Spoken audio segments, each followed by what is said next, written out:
जैसे कि आप सभी जानते हैं, सच की हमेशा जीत होती है और हमारी एक छोटी सी प्रयास आप तक बड़ी खबर पहुंचाती है। तो स्वागत करते हैं आप सभी का STS न्यूज़ चैनल पर। आगे बढ़ने से पहले आप इस वीडियो को लाइक और चैनल को सब्सक्राइब जरूर कर ले और साथ में बेल आइकन भी प्रेस कर ले। चलिए बढ़ते हैं खबरों की। बता दें, कर्नाटक दौरे पर हुबली पहुंचे केंद्रीय गृह मंत्री अमित शाह ने KLE सोसाइटी के VVV इंजीनियरिंग कॉलेज में एक स्टेडियम का उद्घाटन किया। इस दौरान उन्होंने VVV इंजीनियरिंग कॉलेज में अमृत महोत्सव को भी संबोधित किया। शाह ने छात्रों से कहा है कि सभी को PM मोदी की तरह अपना जीवन देश के लिए जीना चाहिए और भारत को दुनिया का नंबर 1 देश बनाने के लिए काम करना चाहिए। शाह ने छात्रों के देश के लिए काम करने के लिए प्रोत्साहित किया और देश की दुनिया में नंबर 1 बनाने के लिए केंद्र सरकार की ओर से प्रदान किए गए अवसरों का उपयोग करने की सलाह दी। शाहरुख खान की 4 साल में सिल्वर या स्क्रीन पर वापसी भारत ही नहीं दुनिया में धमाल मचा रही है। किंग खान और दीपिका पादुकोण स्टारर पठान की बॉलीवुड की सुपर फिल्मों में गिनती हो रही है। इसी बीच सिद्धार्थ आनंद और किंग खान की जोड़ी ने एक नया रिकॉर्ड अपने नाम कर लिया। दरअसल एंटरटेनमेंट बिजनेस ट्रैकर रमेश बाला के अनुसार पठान ने दुनिया भर में 300 करोड़ रुपए की कमाई कर ली है, जो एक नया आंकड़ा सामने आ रहा है। 25 जनवरी को रिलीज हुई फिल्म पठान का बॉक्स ऑफिस पर धमाल जारी है, जहां बीते 2 दिनों में एक के बाद एक रिकॉर्ड तोड़ रही पठान के एक और रिकॉर्ड तोड़ दिया है। JDU नेता उपेंद्र यादव द्वारा बिहार के मुख्यमंत्री नीतीश कुमार पर लगाए आरोप के बाद बिहार की राजनीति में हलचल मची हुई है। अपने प्रेस कॉन्फ्रेंस में कहा था कि उनके खिलाफ हो रही चर्चा में नीतीश कुमार भी शामिल है। मुख्यमंत्री जी ने ही मीडिया के मार्फत सबसे पहले चर्चा की शुरुआत की। जब मैं अस्पताल था, उपेंद्र कुशवाहा ने आरोप लगाया था कि RJD JDU में डील हुई है, जिसका जवाब देते हुए राज्य के उप मुख्यमंत्री तेजस्वी यादव ने कहा है कि हमारे बीच क्या डील हो सकती है, इसके सिवाय कि हमें भाजपा जैसी सांप्रदायिक पार्टी को हराना है। आगामी त्रिपुरा विधानसभा चुनाव के लिए भारतीय जनता पार्टी ने 48 विधानसभा सीटों पर अपने उम्मीदवारों की घोषणा कर दी है। पार्टी ने राज्य के मुख्यमंत्री मानिक साहा को टाउन बारदो वाली सीट से उम्मीदवार बनाया है। वहीं केंद्रीय मंत्री प्रतिमा भौमिक को भी पार्टी ने विधानसभा चुनाव के लिए धनपत सीट टिकट दिया है। जी हां, आपको बता दें कि पार्टी ने अभी केवल 48 सीटों पर उम्मीदवारों की घोषणा की और बची हुई 12 सीटों पर उम्मीदवारों की घोषणा जल्द ही की जाएगी। और आपको बता दें कि एक बार फिर से यहाँ पे कांग्रेस ने भी 2018 के पिछले विधानसभा चुनाव में वामपंथ के गढ़ माने जाने वाले त्रिपुरा में भाजपा ने सरकार बनाई थी। भारत की महिला अंडर 19 क्रिकेट टीम इतिहास रचने की दहलीज पर खड़ी है। अंडर 19 महिला T20 वर्ल्ड कप के पहले संस्करण में ही टीम इंडिया फाइनल में पहुंच चुकी है और अब सामना होने वाला है इंग्लैंड से। सेमीफाइनल में शेफाली वर्मा की अगुवाई वाली भारतीय टीम ने शुक्रवार को न्यूजीलैंड को 8 विकेट से हराकर फाइनल में एंट्री कर दी थी। इसके बाद दूसरे सेमीफाइनल मैच में इंग्लैंड ने महज 99 रन डिफेंड करते हुए ऑस्ट्रेलियाई टीम को 3 रनों से हराकर फाइनल में जगह बनाई थी। अब फाइनल मुकाबला 29 जनवरी रविवार को खेला जाएगा। यदि आप भी फेसबुक, ट्विटर और इंस्टाग्राम जैसी बड़ी सोशल मीडिया साइट पर हर रोज विजिट करते हैं और आपको नहीं पता है कि इससे जुड़ी शिकायतें कहां की जाए, तो आपके लिए राहत भरी खबर। इन सोशल मीडिया कंपनी के खिलाफ यूजर्स की शिकायतों को निपटाने के लिए सरकार द्वारा गठित शिकायत अपीलीय समितियां का 1 मार्च से अपना काम शुरू कर देगी। और आपको बता दें कि इलेक्ट्रॉनिक और IT मंत्रालय ने शनिवार को बताया कि केंद्र सरकार ने अक्टूबर में किए गए सूचना प्रौद्योगिकी नियम 2021 में संशोधन के तहत शुक्रवार को 3 शिकायत अपीलीय समितियों को सूचित किया है। प्रधानमंत्री नरेंद्र मोदी ने दुनिया में बढ़ती भारत के तहत का एहसास कराते हुए कहा है कि अब हर बड़े अंतर्राष्ट्रीय मंचों पर भारत अपनी बात डंके की चोट पर कहता है और दूसरे देशों पर अपनी निर्भरता कम कर रहा है। इसलिए ऐसी हर बात से हमें दूर रहना है जो हम देशवासियों की एकता के खिलाफ है। हमें अपने संकल्पों को सिद्ध कर दुनिया की उम्मीदों पर खरा उतरना है। उन्होंने कहा है कि उनकी सरकार ने अपने कार्यकाल में समाज के हर उपेक्षित एवं वंचित तबके को सशक्त करने का प्रयास किया और वंचितों को वरीयता मंत्र को लेकर आगे बढ़ रही है।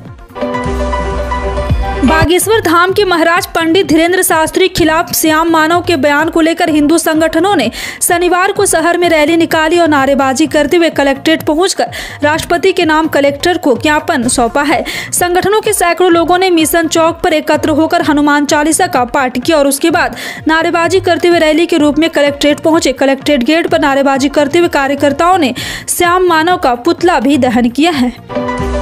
बादल छटने के साथ ही शुक्रवार को हवाओं का रुख उत्तरी होने के कारण शनिवार को पूरे मध्य प्रदेश में रात के तापमान में गिरावट हुई। मध्य प्रदेश में सबसे कम 4 डिग्री सेल्सियस तापमान दातिया में दर्ज किया गया, जो शुक्रवार के न्यूनतम तापमान में 5.6 डिग्री सेल्सियस कम रहा। साथ ही यह सामान्य से भी 5 डिग्री सेल्सियस कम रहा है। दातिया में शुक्रवार को शीतलहर चली। राजधानी भोपाल में न्यूनतम तापमान 12.8 डिग्री सेल्सियस रिकॉर्ड किया गया, जो सामान्य से 1 डिग्री सेल्सियस अधिक रहा है।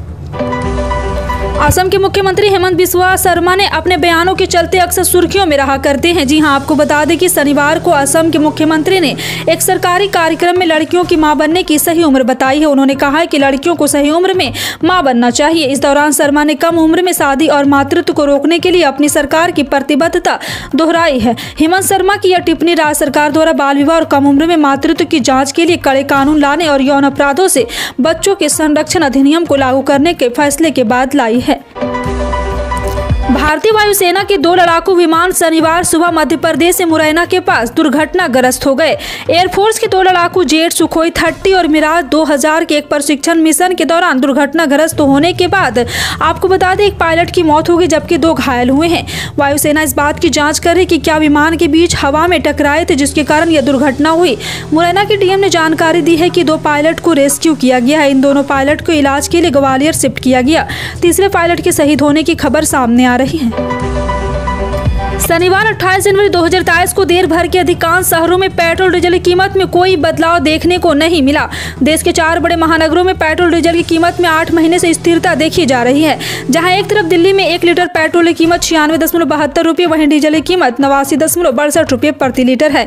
बता दें कि Indian oil corporation, Bharat petroleum corporation limited और हिंदुस्तान पेट्रोलियम कॉरपोरेशन लिमिटेड ने 6 अप्रैल 2022 से पेट्रोल डीजल की कीमतों में बदलाव नहीं किया है। उस दिन कच्चे तेल की कीमत उस महीने $102.97 प्रति बैरल थी।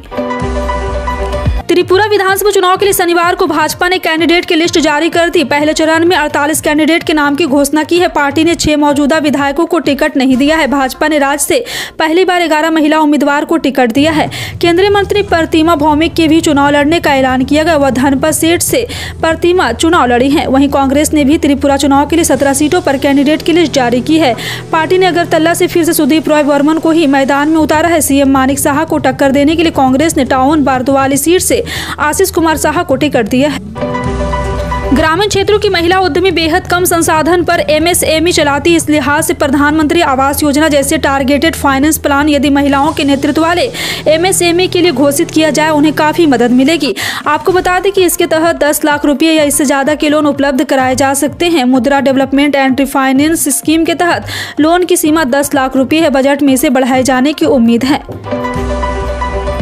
दिल्ली के मुख्यमंत्री अरविंद केजरीवाल ने शनिवार को महत्वपूर्ण प्रेस कॉन्फ्रेंस की। इसकी शुरुआत में ही सीएम केजरीवाल ने कहा कि मैं आज 2 पॉजिटिव खबर देने आया हूं। सीएम केजरीवाल ने कहा है कि पिछले कई सालों से एक प्रोजेक्ट पर काम कर रहा था जो अब पूरा होता नजर आ रहा है। सीएम केजरीवाल ने कहा है कि हम दिल्ली की सड़कों को सुंदर बनाना चाहते थे, लेकिन अब दिल्ली की सड़कों को साफ, सुंदर और विश्वस्तरीय बनाने का पूरा प्लान बनकर तैयार हो गया। इस प्रोजेक्ट के तहत सारे फुटपाथ रिपेयर किए जाएंगे, सभी सड़कों गड्ढों की मरम्मत होगी। सीएम अरविंद केजरीवाल ने कहा हम दिल्ली की सड़कों को सुंदर बनाना चाहते हैं। इन दिनों जम्मू कश्मीर में चल रही भारत जोड़ो यात्रा पुलवामा पहुंची है, जहां पहुंचकर यहां पे गांधी और अन्य लोगों ने पुलवामा हमले में शहीद हुए सैनिकों को श्रद्धांजलि दी। राहुल गांधी ने पुलवामा के लेथपोरा में शहीद सैनिकों को श्रद्धांजलि दी और ट्वीट कर इस बात की जानकारी दी।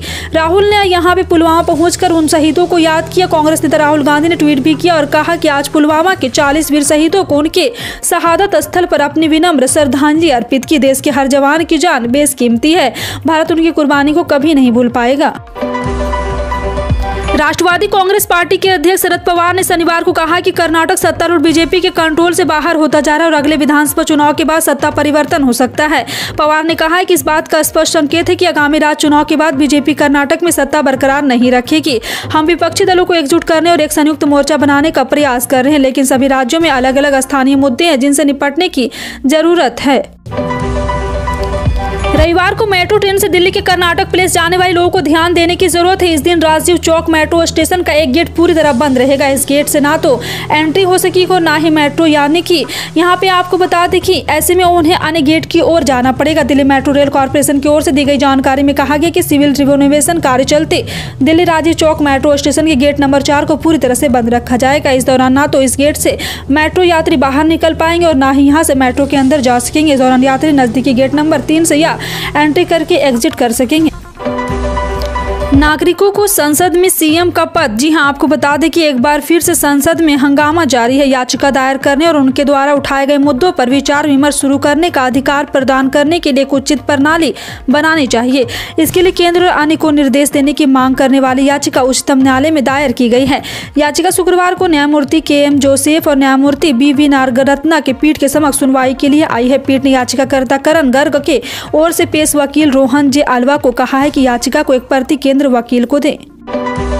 गणतंत्र दिवस समारोह के अंतर्गत हर साल 29 जनवरी की शाम होने वाली बीटिंग द रिट्रीट सेरेमनी इस बार खास होगी। भारतीय सेनाओं के बैंड इस आयोजन को खास बनाने के लिए विजय चौक पर शास्त्रीय राग बजाएंगे और सेना की टुकड़ियों राष्ट्रपति द्रौपदी मुर्मू से बैरकों से वापस जाने की इजाजत मांगेंगे। रक्षा मंत्रालय की ओर से दी गई जानकारी के मुताबिक राष्ट्रपति के अलावा कार्यक्रम में प्रधानमंत्री नरेंद्र मोदी और रक्षा मंत्री राजनाथ सिंह भी मौजूद रहेंगे। राष्ट्रपति भवन के अंदर बने फूलों की विभिन्न किस्मों के लिए मशहूर मुगल गार्डन के लेकर बड़ी खबरें सामने आई है। अब मुगल गार्डन का नाम बदलकर अमृत उद्यान कर दिया गया है। आज के बाद इसे इसी नाम से जाना जाएगा। जानकारी के मुताबिक हर साल की तरह इस बार भी अमृत उद्यान 31 जनवरी से आम लोगों के लिए खुल रहा है। यह 26 मार्च तक खुला रहेगा। अमृत उद्यान यानी कि मुगल गार्डन में हर साल दौरान यहाँ देश के विदेश से लोग फूलों की खूबसूरती देखने पहुँचते हैं। फिलहाल आपका इन सभी खबरों पर क्या कहना है, कॉमेंट सेक्शन में टाइप करके जरूर बताएं। इसी तरह की पल पल की अपडेट जानने के लिए जुड़ रहे हैं आप अपने NTS न्यूज चैनल से। मिलते हैं अगली बड़ी खबर में, तब तक के लिए जय हिंद।